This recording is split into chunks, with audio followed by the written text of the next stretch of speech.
আচ্ছা মা, ওই চশমাটা দাও তো আমাকে। হ্যাঁ স্যার দিচ্ছি। এই নিন স্যার। স্যার এই ফ্রেমটা অনেক ভালো, টিকসই আছে আর আপনাকে পরলে অনেক ভালো লাগবে। আচ্ছা ভাই, চশমাটার দাম কত? স্যার এটার দাম 1000 টাকা। আচ্ছা ঠিক আছে, এই চশমাটা আমাকে দিয়ে দাও।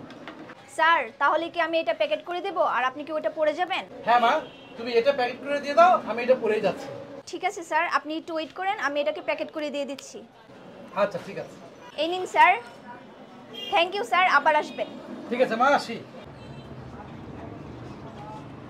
আচ্ছা বাবা, এক কাজ করো, তুমি বাসা যাও, আমি আসছি, আমার একটা কাজ আছে।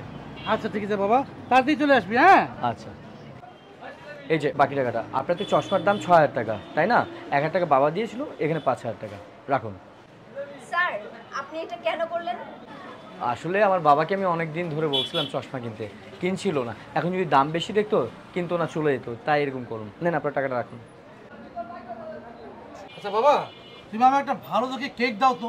আচ্ছা ঠিক আছে আঙ্কেল, আমি আপনাকে ভালো কেক দেখাচ্ছি।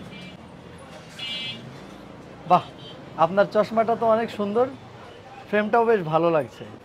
আমার ছেলে আজকে কিনে দিয়েছে। আচ্ছা আঙ্কেল, আপনার এই চশমাটার দাম কত নিয়েছে? 1000 টাকা বাবা। 1000 টাকা?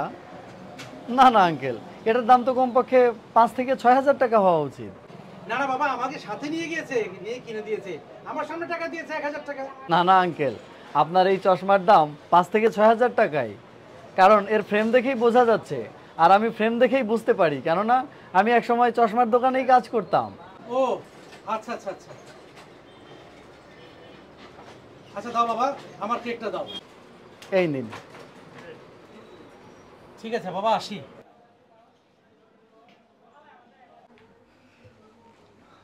বাবা, এই চশমা পরে কেমন লাগছে এখন?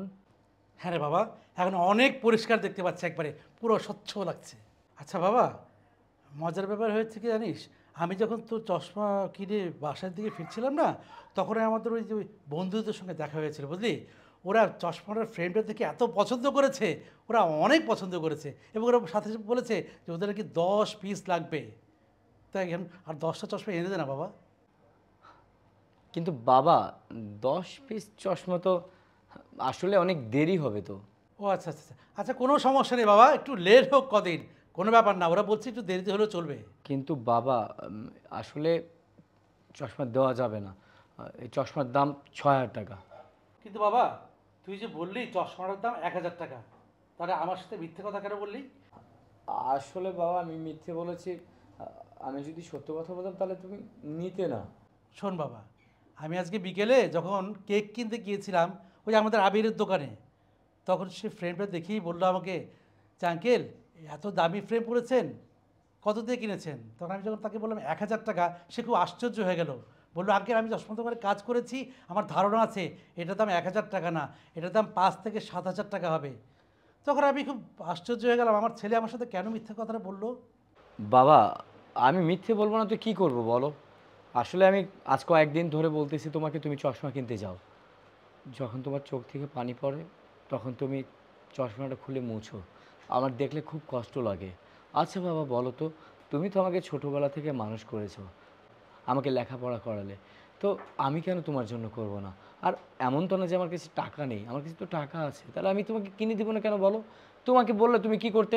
তুমি প্রতিদিন যাও চশমার দোকানে, কিন্তু চশমা দেখে দাম দেখে চলে আসো, তুমি নাও না। আর কতদিন এরকম করবে? তাই বাবা, আমি মিথ্যে কথা বলেছি, আমি জানি অপরাধ করেছি। যদি পারো তাহলে আমাকে ক্ষমা করে দিও বাবা। বাবা, আজকে আমি সত্যি খুব গর্ববোধ করছি যে আমি যাকে পৃথিবীতে জন্ম দিয়েছি, আমার জন্ম বৃথা যায়নি। বাবা, তোর মতো সন্তান যদি প্রতিটি মানুষের ঘরে ঘরে থাকতো, তাহলে আমাদের মতো বয়সের মানুষেরা অবহেলিত হতে হতো না, বৃদ্ধাশ্রম বলে পৃথিবীতে কিছু থাকতো না। বাবা, আমি তোকে নিয়ে অনেক গর্ব করি বাবা, তুই অনেক ভালো থাক, অনেক সুখী থাক, আল্লাহ তোর অনেক অনেক ভালো করুক বাবা। বাবা মা ছাড়া যাকে আপনি লক্ষ লক্ষ টাকার জিনিস কিনে দিবেন কখনো মন পাবেন না। আর বাবা মা এমন একটা মানুষ যাকে 5টা টাকা দিয়ে একটা জিনিস কিনে দিলে এতটা খুশি হবে আপনার হৃদয়টা ভরে যাবে। আর হ্যাঁ, এটাই বাবা মায়ের ভালোবাসা।